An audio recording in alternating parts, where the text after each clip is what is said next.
Francisco Cândido Xavier, Entre a Terra e o Céu. 7º livro da coleção da Vida no Mundo Espiritual, ditado pelo Espírito André Luiz, capítulo 6, Num Lar Cristão. Propunhamos-nos seguir o caso de Zulmira, não só para cooperar a favor de suas melhorias, mas também para registrar os ensinamentos possíveis. E solicitando o concurso de Clarencio, dele ouvimos judiosas ponderações. Sim, disse, para auxiliar em processos dessa natureza, é preciso marchar para a frente. Mas, para compreender o serviço que nos compete e avançar com segurança, é necessário voltar à retaguarda, armando-nos de lições que nos esclareçam. Não sabíamos como interpretar-lhe a palavra, entretanto, ele mesmo nos socorreu explicando, depois de uma ligeira pausa. Para realizarmos um estudo geral da situação, convém o contato com outras personagens do drama que se desenrola. Ser-nos-á interessante para isso uma visita ao pequeno Júlio, no domicílio espiritual em que estagia. Oh, será um prazer, clamei contente. Poderíamos seguir agora? Perguntou Hilário encantado. O ministro refletiu por segundos e observou. Nas responsabilidades de quem possamos, não é aconselhável indagar por indagar. Procuremos o objetivo, a utilidade e a colaboração no bem. Não nos achamos de férias, e sim em trabalho ativo. Pensou e aduziu. Sei que amanhã à noite Eulália deve acompanhar 2 de nossas irmãs encarnadas à visitação dos filhinhos que as precederam na grande viagem da morte e que se encontram no mesmo sítio em que Júlio se demora asilado. Poderemos substituir nossa colaboradora no serviço a fazer. Seguiremos em lugar dela. Prestaremos assistências a nossas amigas e examinaremos a situação da criança. Anotando a preciosa lição de trabalho que aquelas expressões encerravam, aguardamos a noite próxima com ansiedade real. Na hora aprazada, descemos a matéria densa em busca das irmãs que seguiriam conosco. Deixou-nos o ministro numa casinha singela de remota região suburbana, depois de informar-nos. Aqui reside nossa irmã Antonina, com 3 dos 4 filhos que o Senhor lhe confiou. Incapaz de vencer as tentações da própria natureza, o marido abandonou-a, há 4 anos, para comprometer-se em delitosas aventuras. A dona da casa, porém, não desanimou. Trabalha com diligência numa fábrica de tecidos e educa os rebentos do lar com acendrado amor ao Evangelho de nosso Senhor Jesus. Tem sabido resgatar com valores as dívidas que trouxe do pretérito próximo. Perdeu há meses o pequeno Marcos, de 8 anos, atacado de fulminante pneumonia, e com ele se encontrará, depois da prece que proferirá com os pequeninos. Trarei comigo a outra companheira de nossa viagem. Quanto a vocês, auxiliem nas orações e nos estudos de Antonina, até que eu volte, de modo a seguirmos todos juntos. Hilário e eu penetramos a sala desataviada e estreita. Uma senhora ainda jovem, mas extremamente abatida, achava-se de pé, junto com 3 lindas crianças, 2 rapazinhos entre 11 e 12 anos e uma loira pequerrucha, certamente a caçula da família, que pousava na mãezinha os belos olhos azuis. Num recanto de compartilhamento humilde, triste velhinho desencarnado, como se colocava à escuta. Dona Antonina colocou sobre a toalha muito alva 2 copos com água pura. Tomou um exemplar do Novo Testamento e sentou-se. Logo após, falou carinhosamente. Se não me falha a memória, creio que a prece de hoje deve ser feita por Lisbela.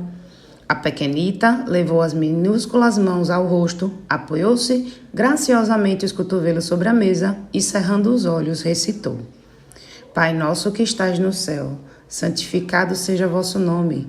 Venha a nós o vosso reino, seja feita a vossa vontade, assim na terra como nos céus. O pão nosso de cada dia nos dai hoje, perdoai as nossas dívidas, assim como perdoamos aos nossos devedores. Não deixeis cair em tentação, e livrai-nos de todo o mal, porque vosso é o reino, o poder e a glória para sempre. Assim seja. Lisbela abriu o olho de novo e procurou silenciosamente a aprovação maternal. Dona Antonina sorriu satisfeita e exclamou: "Você orou muito bem, minha filha."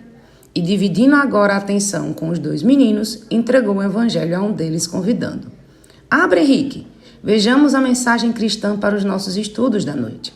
O rapazinho escolheu o texto, ao acaso, restituindo o livro às mãos maternais.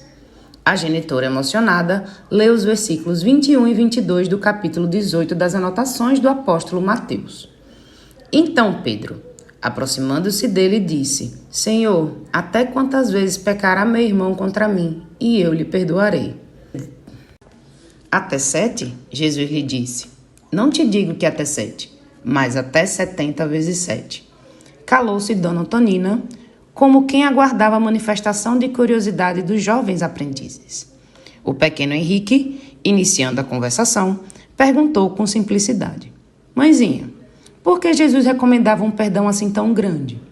Demonstrando um vasto treinamento evangélico, a senhora replicou: "Somos levados a crer, meus filhos, que o Divino Mestre, em nos ensinando a desculpar todas as falhas do próximo, inclina-vos ao melhor processo de viver em paz. Quem não sabe desvencilhar-se dos dissabores da vida, não pode separar-lhe do mal. Uma pessoa que esteja parada em lembranças desagradáveis caminha sempre com a irritação permanente. Imaginemos vocês na escola. Se não conseguirem esquecer os pequeninos aborrecimentos nos estudos, não poderão aproveitar as lições. Hoje é um colega menos amigo a preparar lamentável brincadeira. Amanhã é uma incorreção do guarda enfadado em razão a algum equívoco. Se vocês imobilizarem o pensamento na impaciência ou na revolta, poderão fazer coisa pior, afligir a professora, desmoralizando a escola e prejudicando o próprio nome e a saúde. Uma pessoa que não sabe desculpar vive comumente isolada. Ninguém estima a companhia daqueles que somente derramam de si mesmos o vinagre da queixa ou da censura." Nessa altura do ensinamento, Dona Antonina fitou o primogênito e perguntou: "Você, Haroldo, quando tem sede, preferiria beber a água escura de um cântaro recheado de lodo?" "Ah, isso não", replicou o mocinho muito sério. "Escolherei água pura, cristalina." Aqui somos também, em se tratando de nossas necessidades espirituais. A alma que não perdoa, retendo o mal consigo, assemelha-se ao vaso cheio de lama e fel. Não é coração que possa reconfortar o nosso. Não é alguém capaz de ajudar-nos a vencer nas dificuldades da vida. Se apresentamos nossa mágoa a um companheiro dessa espécie, quase sempre nossa mágoa fica maior.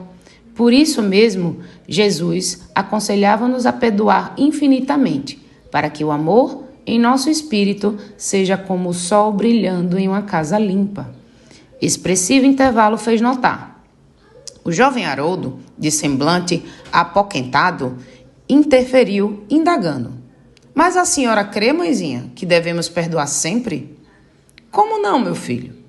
Ainda mesmo quando a ofensa seja a pior de todas, ainda assim." E, observando-o inquieta, Dona Antonina acentuou: "Por que tratas desse assunto com tamanha preocupação?" "Refiro-me ao papai", disse o menino, algo triste. "Papai abandonou-nos quando nós mais precisávamos dele. Seria justo esquecer o mal que nos fez?" "Oh, meu filho", comentou a nobre mulher, "não te detenhas nesse problema. Porque alimentar rancor contra o homem que te deu a vida? Como condená-lo se não sabemos tudo o que lhe aconteceu? Seria realmente melhor para o nosso bem-estar se ele estivesse conosco? Mas, se devemos suportar a ausência dele, que nossos melhores pensamentos o acompanhem. Teu pai, meu filho, com a permissão do céu, deu-te o corpo em que aprendesses a servir a Deus. Por esse motivo, é credor de teu maior carinho. Há serviços que não podemos pagar senão com amor. Nossa dívida para com os pais é dessa natureza."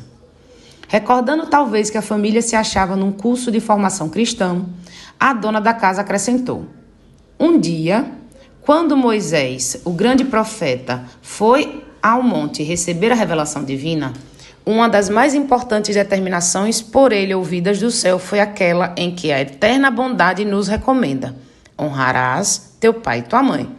A lei enviada ao mundo não estabelece que devamos analisar a espécie dos nossos pais, mas sim que nos cabe a obrigação de honrá-los com o nosso amoroso respeito, sejam quaisquer forem. A reduzida assembleia recolhia explicações, de olhos felizes e iluminados. Haroldo mostrou-se conformado, todavia ainda ponderou. Compreendo, mãezinha, que a senhora quer dizer. Entretanto, se papai estivesse junto de nós, talvez Marcos não tivesse morrido.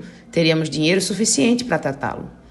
Dona Tanida enxugou apressadas lágrimas que lhe caíam espontâneas, até a evocação do filhinho, e continuou. Seria um erro permitir a queda da nossa confiança no Pai Celestial. Marcos partiu ao encontro de Jesus porque Jesus o chamava. Nada lhe faltou.